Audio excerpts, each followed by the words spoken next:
छोटे से गांव की संकरी गली में मिट्टी की खुशबू और बेरंग दीवारों के बीच एक लड़का खामोशी से लेटा हुआ था। नाम था वलीद। उम्र सिर्फ 21 साल, मगर चेहरे पर वक्त की रेखाएं और दिल में जिम्मेदारियों का बोझ था। 7 बहनों का इकलौता भाई। बाप का साया कई साल पहले उठ चुका था। घर में एक बूढ़ी माँ थी, अम्मा, जिनकी आंखों में थकावट थी, मगर ममता का समंदर अब भी लहराता था। आज भी वही सुबह थी, बेरोजगारी, थकी हुई उम्मीदें और एक अधूरी तलाश। कितना वक्त हो गया है वलीद, अब तो कोई काम ढूंढ लो। अम्मा की आवाज जैसे हर रोज उसके दिल के किसी नर्म हिस्से को तोड़ देती थी। वलीद ने उठकर कहा, अम्मा, दोस्त से बात की थी, वो कह रहा था कि 2 दिन में शहर में काम मिल जाएगा, जैसे ही कॉल करेगा चला जाऊंगा। अम्मा की आंखों में यकीन कम और थकावट ज्यादा थी। ये सब तुम्हारी कामचोरी का नतीजा है वलीद, वक्त हाथ से निकल गया तो पछताओगे। वलीद ने सिर झुकाकर बात सुन ली। जानता था ये उलाहने दर्द और फिक्र से निकले हैं। रात को आंगन में लेटा वलीद आसमान की ओर देख रहा था। चमकते हुए तारे जैसे उसकी ख्वाहिशों की तरह, दूर और बेपरवाह। या अल्लाह, क्या मेरी जिंदगी में भी कोई मौजा नहीं हो सकता। उसकी आंखों में आंसू थे। अब्बा भी छोड़ गए, मैं अकेला सबका बोझ कैसे उठाऊं। 2 बड़ी बहनों की शादी करनी है, घर का किराया, इलाज, कुछ समझ नहीं आता। उसने आंखें बंद की और आसमान की तरफ हाथ फैला दिया। उसके दिल ने सिर्फ एक बात मांगी, किसी को भेज दे मेरी तकदीर बदलने के लिए। अगली सुबह मोबाइल की घंटी बजी। दोस्त की कॉल थी, भाई शहर आ जा, काम मिल गया है, होटल की नौकरी है, रहने की भी जगह है। वलीद ने फौरन छोटा सा बैग तैयार किया, माँ के पांव छुए और रवाना हो गया। गांव की गलियों से निकलते हुए उसने पलट कर देखा।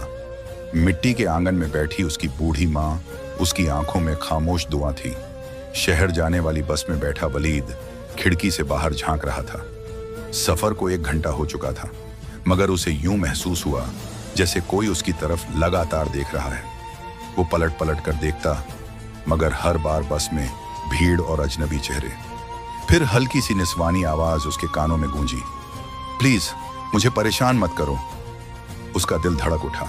लहजा बहुत डरा हुआ, बहुत मासूम था। उसने नजरें घुमाई। सीट की अगली कतार में एक लड़की बैठी थी, बेहद खूबसूरत, मगर चेहरा परेशानी में घिरा हुआ। उसके साथ एक नौजवान बैठा था जो उसकी तरफ खिसकता जा रहा था। लड़की की आंखों में डर था और होठों पर झिझक। वलीद ने खुद को रोका, क्या पता दोनों जान पहचान वाले हों, रिश्तेदार। मगर कुछ ही सेकंड बाद लड़की की आंखें उसकी आंखों से टकराईं, भीगी मासूम आंखें, इल्तजा करती हुई। वो लड़का अब लड़की के और करीब खिसक आया था। उसने अपना हाथ लड़की के घुटने पर रख दिया। लड़की की जबान से सिर्फ एक लफ्ज निकला, प्लीज, बस इतना काफी था। वलीद उठ खड़ा हुआ। हरामजादे, किसी मासूम लड़की पर हाथ डालता है। उसने उस लड़के का गिरेबान पकड़ा और एक जोरदार मुक्का उसकी नाक पर दे मारा। बस में अफरा तफरी मच गई। कंडक्टर चिल्लाया, क्या कर रहे हो? मगर वलीद रुकने को तैयार नहीं था। तेरी हिम्मत कैसे हुई किसी की इज्जत से खेलने की? मैं जान से मार दूंगा तुझे। तभी उस आदमी ने अपनी जेब से पिस्तौल निकाल ली। लड़की अब वलीद के पीछे खड़ी हो गई थी। उसने धीरे से वलीद के कंधे पर हाथ रखा, जैसे कह रही हो, मुझे तुझ पर यकीन है। वलीद ने फुर्ती दिखाई और पिस्तौल उस लड़के के हाथ से छीनकर नीचे गिरा दी। अब सब कुछ साफ हो गया था। वो आदमी एक बदमाश था। कंडक्टर और 2 यात्रियों ने मिलकर उसे दबोच लिया। पुलिस को बुलाया गया। लड़की के चेहरे पर सुकून और आंसू दोनों एक साथ थे। उसी वक्त वलीद का मोबाइल बजा। वही दोस्त था। भाई, मसला हो गया है, अब शहर मत आ, काम नहीं है। जिस आदमी से बात की थी उससे लड़ाई हो गई, होटल की नौकरी कैंसिल हो गई। वलीद जैसे हक्का बक्का रह गया। तो अब क्या करूं? वापस जाऊं? हाँ भाई, अब तो वही बेहतर है। शहर आकर खर्चा ही बढ़ेगा। वलीद ने गहरी सांस ली। सफर जो जिंदगी बदलने आया था वो अधूरा रह गया। वो अगले स्टॉप पर बस से उतर गया, थका हुआ, परेशान, मायूस। टिकट काउंटर पर जाकर वापसी टिकट लेने लगा। तभी किसी ने पीछे से कहा, मेरे लिए भी एक टिकट ले लो। वलीद ने पलटकर देखा, वही लड़की थी। अब उसके चेहरे पर डर नहीं, बल्कि एहसान और यकीन था। मेरे पास पैसे नहीं हैं और कोई ठिकाना भी नहीं। उसकी आवाज जैसे दिल में उतरती चली गई। शाम ढल रही थी। आसमान पर हल्की गुलाबी रोशनी थी और जिंदगी में पहली बार वलीद को यह सफर, जो उसने नौकरी की तलाश में शुरू किया था, एक अजनबी के साथ तय करना पड़ रहा था। तुम्हारा नाम क्या है? वलीद ने धीमे लहजे में पूछा, जब दोनों गांव वापसी की बस में एक साथ बैठे। वो लड़की कुछ पल चुप रही, फिर बोली, अयात। वलीद ने उसका नाम दोहराया, अयात, जैसे कोई बहुत हसीन मगर तकलीफ भरा लफ्ज हो। वो अब भी थोड़ी सहमी हुई थी। शायद अब भी यकीन नहीं था कि कोई अनजान लड़का सिर्फ इंसानियत के नाते किसी की मदद कर सकता है, बिना कोई मकसद रखे। तुम्हारे घर वाले? वलीद ने सवाल किया। अयात की आंखों में नमी आ गई। वो खिड़की से बाहर देखने लगी। कहीं नहीं हूं मैं अब, कोई घर नहीं है और कोई घर वाले भी नहीं। वलीद चौंका। मतलब क्या हुआ? कुछ पल खामोशी रही, जैसे अयात अपने अंदर लड़ रही हो, बोलूं या ना बोलूं। फिर बोली, मैं बागी बन गई थी, एक ऐसी जिंदगी से जो मेरी नहीं थी। मैं लाहौर के एक रईस खानदान से हूं, उसने शुरू किया। मेरा निकाह तय कर दिया गया था, एक ऐसे आदमी से जिसकी उम्र मेरे बाप से भी ज्यादा थी और जिसे मैं जानती तक नहीं थी। बस उस आदमी ने हमारे कारोबार में इन्वेस्ट किया था और मेरे अब्बा ने मुझे उसका कर्ज समझ कर दे दिया। वलीद स्तब्ध हो गया। मैंने इनकार किया तो मुझे घर में कैद कर दिया गया। मोबाइल, दोस्त सब छीन लिए गए। उस रात भाग निकली। बस यही एक चप्पल और एक दुपट्टा साथ था। किसी रिश्तेदार के घर नहीं जा सकती थी, सब अब्बा के डर से डरे हुए थे। और अब बस में वही शख्स था जिसने मुझे मेरी मर्जी के खिलाफ लेने के लिए भेजा था। वलीद की मुट्ठियां कस गईं। अयात ने नीचे देखा। और फिर तुम आ गए। गांव की ओर बढ़ती बस में अब दोनों चुप बैठे थे, मगर इस चुप्पी में एक भरोसा था जो पहली बार मिला था। बस एक झटका मारती हुई रुकी। वलीद का गांव आने वाला था। तुम मेरे साथ चलो घर पे, कुछ दिनों तक ठहर जाओ, फिर जो ठीक लगे करना। अयात ने उसकी तरफ देखा। उसकी आंखों में शक नहीं था, बल्कि राहत थी। अगली सुबह वलीद के घर में तूफान था। अम्मा गुस्से से भरी बैठी थी। कौन है ये लड़की, बिना जान पहचान की? और तुम शहर नौकरी ढूंढने गए थे या और क्या करके आए हो? वलीद चुप रहा। उसकी बहनों के चेहरों पर सवाल थे। अयात भी सिर झुकाए खड़ी रही। उसकी आंखों में अब शर्म भी थी और थोड़ा डर भी। वलीद ने अम्मा के पांव पकड़ लिए। अम्मा, ये बेगुनाह है, इसके साथ जुल्म हुआ है। बस 2-4 दिन ठहरने दो, जब तक खुद कुछ तय ना करे। कहाँ जाएगी ये? अम्मा ने कुछ देर सोचा। आंखों में एक माँ का डर था। ठीक है, मगर ये तुम्हारे कमरे में नहीं जाएगी और किसी को ना बताना इसके बारे में। गांव वाले जबान के बड़े कच्चे होते हैं। अगले 2-3 दिन में अयात ने खुद को साबित करना शुरू किया। वो वलीद की बहनों को पढ़ाती, उनके स्कूल का होमवर्क करवाती और अम्मा के साथ खाना बनवाने में हाथ बंटाती। सबको लगने लगा कि ये लड़की कोई आम शहर की बिगड़ी लड़की नहीं, बल्कि बहुत तमीज और तहजीब वाली है। अम्मा अब अक्सर कहती, तेरी बहनों से तो ये ज्यादा समझदार है। वलीद अब फिर से नौकरी की तलाश में निकल चुका था। वो खेतों में मजदूरी भी करता और शाम को शहर के बाहर की दुकानों पर पूछताछ भी। हर दिन वो थका हारा लौटता, मगर अयात के एक कप चाय और हल्की मुस्कान में उसे सुकून मिलता। एक शाम वलीद बहुत मायूस लौटा। अयात ने पूछा, कुछ मिला? वो बोला, मिला तो बहुत कुछ, मगर कुछ भी इतना नहीं कि घर चला सकूं। और फिर कौन देता है इतनी जल्दी किसी अनपढ़ को काम? अयात चुप हो गई। उसके अंदर कुछ चल रहा था। कुछ दिनों बाद गांव में अफवाहें उड़ने लगी। एक अजनबी लड़की वलीद के घर में रहती है, शहर से लाई गई है, पता नहीं कौन है। अम्मा ने गुस्से में कहा, अब ये गांव की जबानें काटेंगी हमारा नाम। इस लड़की को जाना होगा। अयात ने सुना तो वो उठ खड़ी हुई। मैं सुबह निकल जाऊंगी अम्मा जी, बहुत बोझ बन गई हूं मैं आप सब पर। अम्मा चुप हो गई। रात को जब सब सो गए तो वलीद अयात के पास आया। तुम जाओगी तो क्या होगा? फिर से उसी दुनिया में फेंक दी जाओगी। अयात ने उसकी आंखों में देखा। तो क्या करूं? यहां रहूं तो बदनाम, वहां जाऊं तो बर्बाद। वलीद चुप रहा। अयात धीरे से बोली, अगर तुम कहो तो मैं यहां रह सकती हूं, मगर तब जब ये रिश्ता कोई नाम पाए। अगली सुबह गांव की गलियों में कानाफूसी शुरू हो चुकी थी। वलीद ने किसी लड़की को शहर से लाकर अपने घर में रखा है, सुना है बिना निकाह के साथ रह रही है। गांव की औरतें चूल्हे के धुएं में भी किस्से भूनती रहीं और मर्द चाय की दुकानों पर जुबान की तलवारें चलाते रहे। अम्मा ने वलीद को सुबह ही बुला लिया। चेहरा सख्त, आवाज भारी। हमारे खानदान की इज्जत पर लोग उंगलियां उठा रहे हैं। अब ये लड़की या तो निकाह में आएगी या जाएगी। वलीद खामोश खड़ा रहा। वो जानता था जो फैसले उसे अब लेने हैं वो आसान नहीं है। उस रात चांद भी जैसे गवाही दे रहा था, दो रूहों के दरमियां एक फैसले का। वलीद छत पर बैठा था। अय्यात आई। मैंने सब सुना है। अगर तुम मुझसे निकाह नहीं करना चाहते तो मैं सुबह चली जाऊंगी, मुझे कोई शिकायत नहीं होगी। वलीद ने उसकी तरफ देखा। शिकायत की गुंजाइश तब होती है जब दिल में शक हो। मैं तुम्हें वहां जाने दूं जहां से तुम टूटकर भागी थी? अय्यात की आंखों में नमी तैर गई। तो फिर क्या करेंगे हम? निकाह करेंगे, सादगी से, मगर पूरे गांव के सामने, ताकि किसी की जबान ना उठे। अगले शुक्रवार को मस्जिद में वलीद और अय्यात का सादा सा निकाह हुआ। काजी साहब ने पूछा, बेटी अय्यात, क्या तुम्हें यह निकाह मंजूर है? उसने हौले से सिर हिलाया। कबूल है। 3 बार। गांव के कुछ लोग अब भी चुप थे।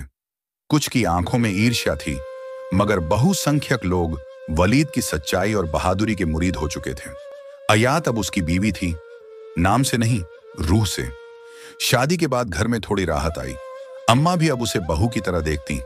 हुनर है इस लड़की में, बेटियों को सिखा रही है सिलाई, पढ़ाई भी करवा रही है। अय्यात घर को संवारने लगी थी और वलीद दिन रात काम की तलाश में जुटा रहता। एक दिन वो बहुत थका हुआ घर लौटा। अय्यात ने खाना परोसा और पूछा, कोई खबर? वो बोला, नहीं, शहर में हर जगह सिर्फ डिग्री, तजुर्बा, अंग्रेजी की मांग है और मेरे पास सिर्फ मेहनत है। अय्यात ने उसका हाथ थामा। एक बार मुझे मौका दो, मैं खुद बात करूंगी किसी से।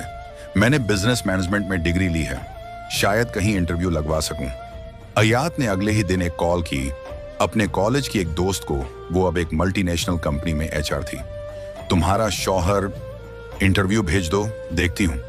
मगर अय्यात, तुम्हारा नाम सुनकर चौंक गई हूं। सुना था तुम लापता हो गई थी। क्या वाकई शादी कर ली एक गरीब लड़के से? अय्यात मुस्कुराई। हाँ, उसी ने मुझे बचाया था और मुझे मेरी पहचान दी। वलीद पहली बार शहर के एक दफ्तर में सूट पहनकर दाखिल हुआ। उसका दिल जोर से धड़क रहा था। HR ने पूछा, आपकी क्वालिफिकेशन? 10वीं पास हूं, लेकिन मेहनत करना जानता हूं। HR थोड़ा मुस्कुराई। कॉन्फिडेंस अच्छा है, हम जूनियर असिस्टेंट के लिए आपको मौका दे सकते हैं। 8,000 रुपये महीना। वलीद के चेहरे पर चमक आ गई। वो भागा भागा घर आया। अय्यात, मिल गया काम, नौकरी, और वो भी शहर में। अय्यात की आंखों में चमक थी। देखा, तुम्हारे अल्लाह ने तुम्हारी दुआ कबूल कर ली। शाम को गांव के सरपंच के बेटे ने घर आकर वलीद से कहा, क्यों रे, शहर में नौकरी करने लगा? अब गांव छोड़ देगा? वलीद ने कहा, मैं किसी को छोड़ने नहीं आया था, मैं बस मेहनत से जीतना चाहता हूं। वो हंसने लगा। तेरी बीवी तो शहर की निकली, देखना एक दिन फिर से भाग जाएगी। ये बात वलीद के दिल में चुभ गई। रात को उसने अय्यात से पूछा, अगर तुमको मौका मिले क्या फिर से उसी जिंदगी में लौटना चाहोगी जो पहले थी? अय्यात उसकी आंखों में देखती रही, फिर बोली, मेरे लिए अब वो दुनिया सिर्फ एक साया है और तुम मेरी असली रोशनी हो। अब हर सुबह वलीद के लिए कुछ और होती थी। सुबह की पहली अजान के साथ उसका दिल सजदे में झुकता था और दिन का पहला लम्हा अल्लाह का शुक्र अदा करते हुए निकलता। अब वो शहर के एक अच्छे ऑफिस में जूनियर असिस्टेंट बन गया था। तनख्वाह कम थी, लेकिन इज्जत और भरोसे का साया उसके साथ था। अय्यात ने भी उसे बदलते देखा। कभी जो उदास रातों में आसमान से मुआवजा मांगता था, अब वो खुद दूसरों के लिए रहमत बन गया था। वलीद अब हर शुक्रवार गांव लौट आता। बाजार से बहनों के लिए चूड़ियां, अम्मा के लिए दवा और अय्यात के लिए एक छोटी सी मुस्कान लाने वाली कोई चीज जरूर लाता। गांव के लोग अब चुप हो गए थे। जिन्होंने ताना मारा था अब तारीफ करते थे। देखा, वो शहर से लड़की लाया था, आज घर को जन्नत बना दी। एक दिन कंपनी के मैनेजर ने उसे बुलाया।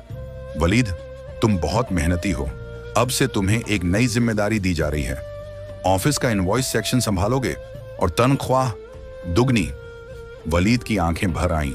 उसने झुककर कहा, सर शुक्रिया, लेकिन सबसे पहले मुझे नमाज का वक्त दे दीजिए। मैनेजर मुस्कुराया।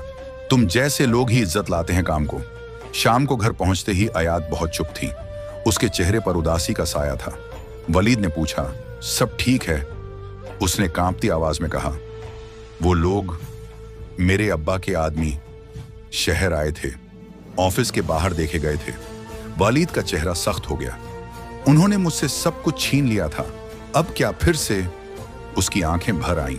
वालिद ने उसका हाथ थामा। अब तुम अकेली नहीं हो, तुम्हारा अतीत अब तुम्हें छू भी नहीं सकता। अल्लाह की कसम। 2 दिन बाद अयात के अब्बा ने उसे लीगल नोटिस भेजा। तुम नाबालिग थी, निकाह अमान्य है, लौट आओ वरना कानूनी कार्यवाही होगी। अयात टूट गई। वलीद, क्या ये सब खत्म हो जाएगा? क्या हम फिर अलग हो जाएंगे? वलीद ने उसका सिर अपने सीने से लगाया। कभी नहीं, अल्लाह की रहमत हमारे साथ है। चलो अब हम भी लड़ेंगे सच्चाई के साथ। वलीद ने अपने ऑफिस की लीगल टीम से बात की। अयात की उम्र की सर्टिफाइड कॉपी, शादी का निकाहनामा, गांव के गवाह और उसकी खुद की गवाही, सब इकट्ठा किया गया। जैसे ही मामला कोर्ट पहुंचा, अयात के अब्बा की सच्चाई सामने आने लगी। अपनी बेटी को कारोबार की डील में इस्तेमाल करना चाहते थे। जब उसने इनकार किया तो कैद कर लिया। जज ने फैसला सुनाया, अयात बालिग थी, निकाह वैध है, लड़की ने अपनी मर्जी से शादी की है। बाप का हक जब जुल्म बन जाए तो कानून खामोश नहीं रह सकता। केस खारिज। उस रात वलीद गांव लौटते ही मस्जिद चला गया। तन्हा नमाज पढ़कर सजदे में सर रखकर फूट फूट कर रोया।